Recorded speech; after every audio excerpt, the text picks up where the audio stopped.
Good morning. I am coming to you this morning from Quito, Ecuador, and it's good to be with you. I decided again to use the power of technology because no matter where you are in the world, sometimes internet is unpredictable. So, good morning again. And this morning, I want to talk to you about the last being first. It's one of those sayings that in Christian circles is often talked about. The first shall be last, and the last shall be first. And that was a thought that came to me over the past week as I was thinking about what I talk about today.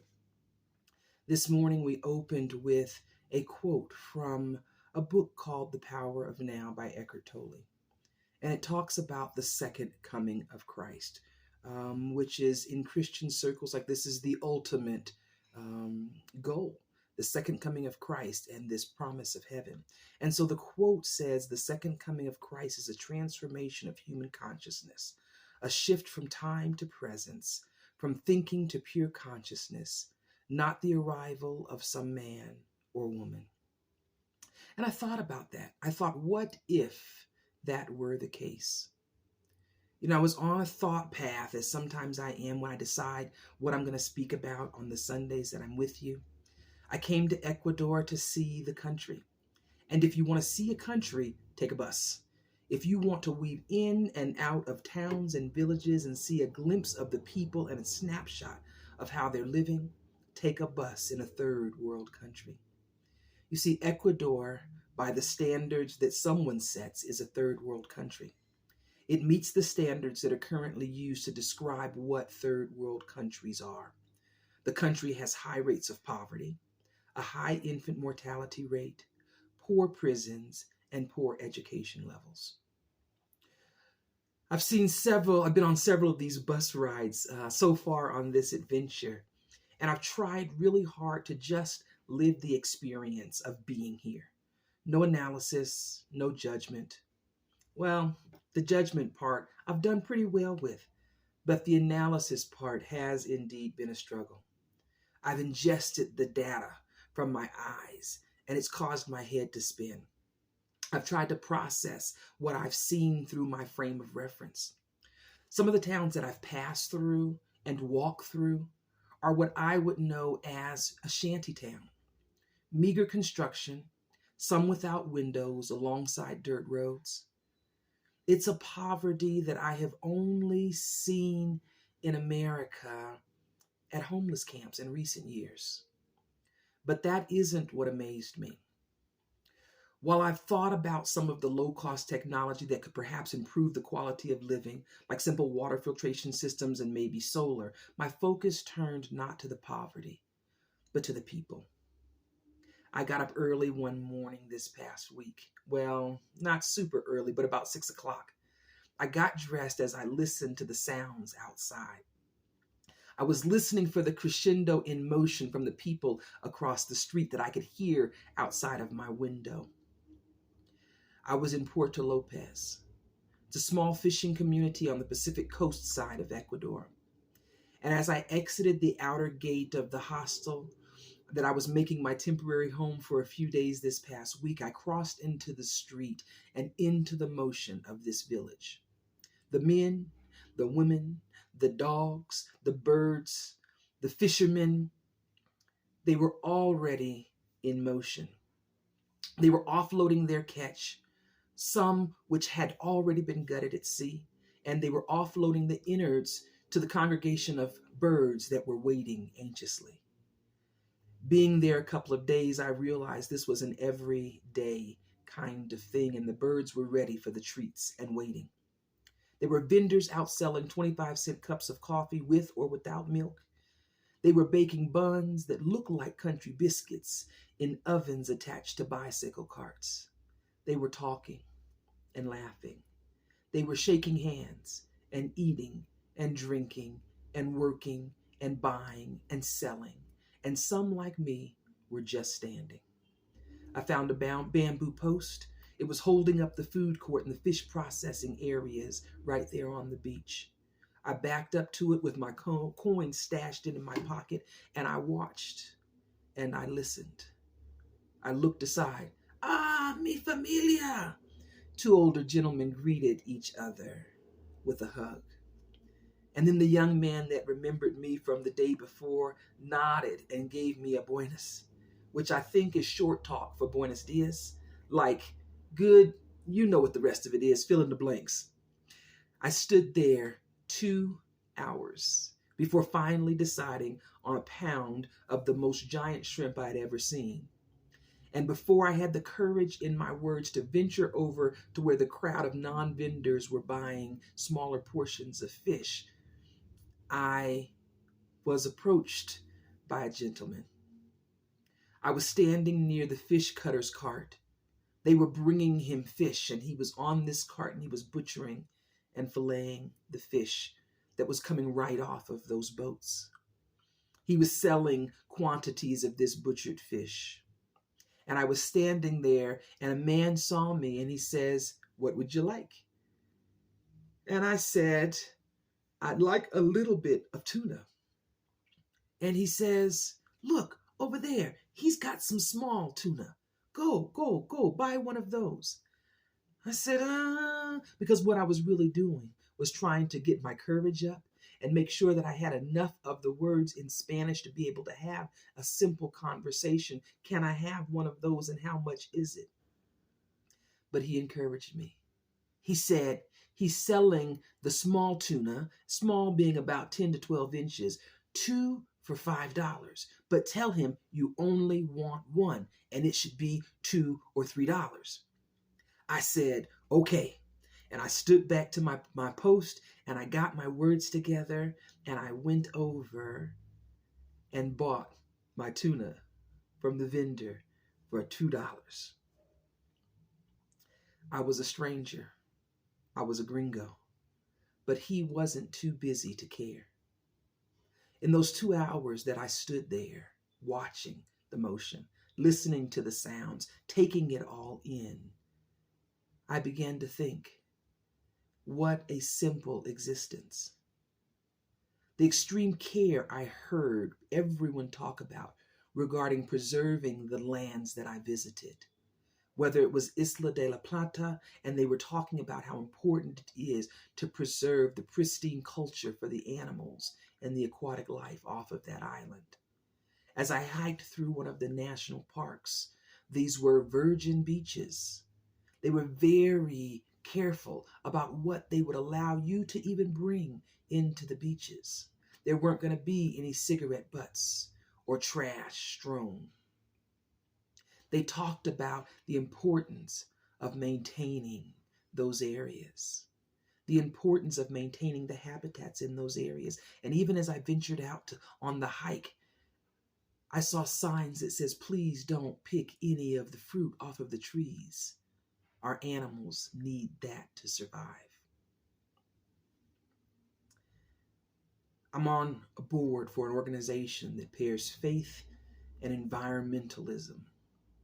This past week, I sat on the rooftop overlooking the beaches, and I had conversations about how people of faith can be involved in the environmental work that's so important. I was watching these fishing boats come in and out, and I thought, I wonder if these are the least of them that are going to eventually be first. That quote from the scriptures, so the last shall be first and the first shall be last. And I sat there and I thought about the people that I'd seen along my bus route, the meager living environment, but yet the richness of their connection with not only each other, but the earth.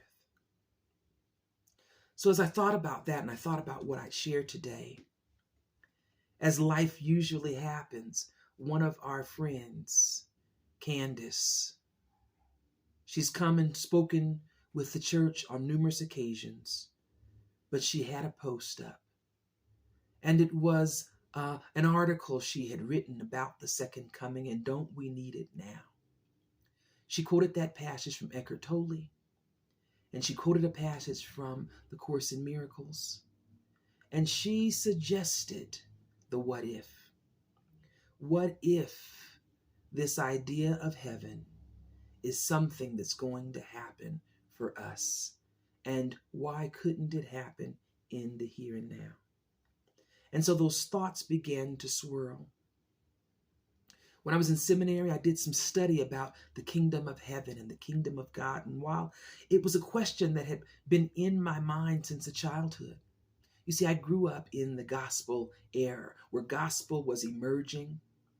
And I lived in California, and Andre Crouch was one of those icons of gospel music in the 70s. And even as a child, there was a song that he sang that is titled, If Heaven Never Was Promised to Me. And as the song goes, he's talking about, would you live this life even if there was no promise of some heaven in the sky? The streets paved with gold, and the robes and the choirs that many people conjure up when they think about heaven on earth. And when I was in seminary in that academic environment, it gave me the space to really challenge those thoughts. And the most simple explanation I could deduce was that when God's will or divine will and order is done on earth, then that is the kingdom of heaven. It wasn't some place in the clouds. It was, in actuality, a place where we lived those principles. We lived the will of God. We lived the divine will. In my understanding, and in many of the sacred works, this idea of God, this concept of this thing that's greater than us, that connects us, many, many times we hear the equation for what that is. God is love. So this time when divine order will rule, or is divine order really just divine love? Just throwing that out there. That's being explained in this story. The story where this quote comes from. So the last shall be first and the first shall be last. And so I thought I'd tell you a little bit about the story because it's a farm story and you know how that excites me. So let me briefly tell you. Now, this is the LaRahna version of this story. But if you read it for yourself, it comes from Matthew 20. So here's the story. You've got this landowner, and he's got these grape vineyards, and he needs some work done on these vineyards. And so what he does is he goes out into the town, and he hires some workers for his team. Who do you think he hires first?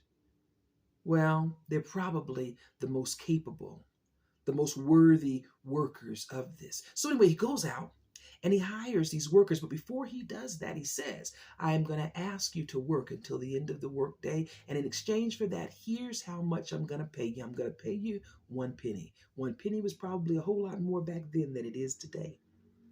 And so a few hours go into the day, and I guess he realizes there's more work to be done than these workers can get done. So he goes out. He hires some other men. And he tells them, we'll pay you at the end of the day. And they come and they begin to work. And over the course of the day, he goes out several times, even up to about an hour before the end of the workday. And so the end of the workday comes and he says, all right. And he sends his human resource person down there to settle up the payment of wages. But he gives him some instructions and says, pay the last one first. And so he goes out, his human resource representative, and he begins to pay the workers. You see, the workers that came in the last hour of the workday got 1 penny. The workers that came a couple of hours before the workday got 1 penny. And eventually he got to the group of workers that had started at the beginning of the day. And the human resource personnel gave them too 1 penny. Now, it seems that there wasn't any other disturbance because in this story, you don't hear of anything else happening except that the group that began first began to complain. They began to complain and they told the owner and the representative, we started first and we should be paid more because those people came at the tail end. We were the workers that you came and you hired first. We have worked all day for you. The owner, being a very wise business person, says we had an agreement. I asked you to do the work. You agreed to do the work, and we agreed on the compensation. You've been paid, so what I strongly suggest you do is to take your money and go on. So my thinking wasn't over after I went through this story. I saw the article written by Candace Chalou, our friend, about the second coming, and she quoted words that I've read some years back from Eckhart Tolle's book, The Power of Now. He's talking about a paradigm shift where we live through our spirit being stripped down of the ego. And Candace echoed the ideas of what the second coming really is about, and that we can be a part of bringing that paradigm, that heaven, to life. And she even questioned, don't we need it now? So how did my thought end? Well, it didn't. But what if? What if heaven really is a place here on earth? What if that place in the sky is not promised to us, in the words of Andre Crouch? What if heaven is a time that is coming where the world will be required and committed to the shift in the paradigm we are currently living, to a new paradigm where divine will and love and laws are in play? What if these people I've had the privilege of walking through life with, even for short minutes and hours that I've been afforded, are the least? Who in the world is asking them to their team first? They are the workers that come in at the 11th hour. How many of you would choose to go live in their shoes? What seems like the last, by even my social standard in some ways. But what if their existence is closer to heaven than mine? Can I see it? While traveling this summer, I've seen people whose incomes might be less than $400 per month walk through life to a very different pace. I've seen them eat fresh foods untouched by preservatives and industrial processing. I've seen the feed waste go to the birds instead of the landfill. I've seen them move to the rhythm of the seasons and the ocean and the sun and the tides. What if the last are the ones that will be first? What if it's the 11th hour before we too realize their value? What if those who we would think to help are really here to help us? Maybe your journey doesn't take you to Central America or South America or through shanty towns or seaside villages. But where you live, who are the least? And what if they are here to teach us how to enter into the kingdom of heaven? You see, Eckhart Tolle says it's about our egos, which is really the vehicle that our fears use. What if our egos keep us blinded? You see, the story in the Bible didn't quite end there where he sent those workers off. They started walking. Jesus and had a few other conversations with his disciples and the crowds of people along the way. And then after giving them this lesson, this jewel, they walk by some blind guys that are sitting along the side of the road. And they hear the commotion and they did the, oh my goodness, that's Jesus. Oh man. And they yelled out to him from where they were sitting, hey Jesus, have mercy on us. But the very same people he had just given this lesson to said, y'all be quiet, stop bothering this man. Basically, you're not important enough to get his attention. And this is the part of Jesus that I love, because you know he did this kind of stuff often. He said, hold up. I'm not too important. What did you guys say? What do you need? They said, we need our sight. I wonder if Jesus was chuckling in his belly. And he said, you got it. You guys can see. And he heals their sight. The least. But they got it. And they too became followers of Jesus. So the end of this message for me, the end conclusion is what if? What if the second coming of Christ is a transformation of human consciousness? A shift from time to presence, from thinking to pure consciousness, not the arrival of some man or woman. What if we are experiencing the kingdom of heaven every single time we offer love? What if the healing of our ego, thereby increasing our ability to love better? What if that takes us closer and closer to the reality of the kingdom of God, to heaven? What if the heaven in the sky isn't promised to us? Look around you. Who and where are the places where you see love in action? Perhaps it isn't the firsts in our world. Perhaps it isn't always in the form of the superstars or those that are prominent in business or politics. Perhaps it isn't those who are popular or well known. But maybe it's a simple man on a village shore in a loving exchange with me. What if these kind of everyday people are the least? What if they are really who can help us understand and even lead us into the kingdom of heaven? As you go through your own lives, will your ego allow you to see the kingdom of God here and now? What if you could be that encounter with the kingdom of heaven for someone else? I think it's possible.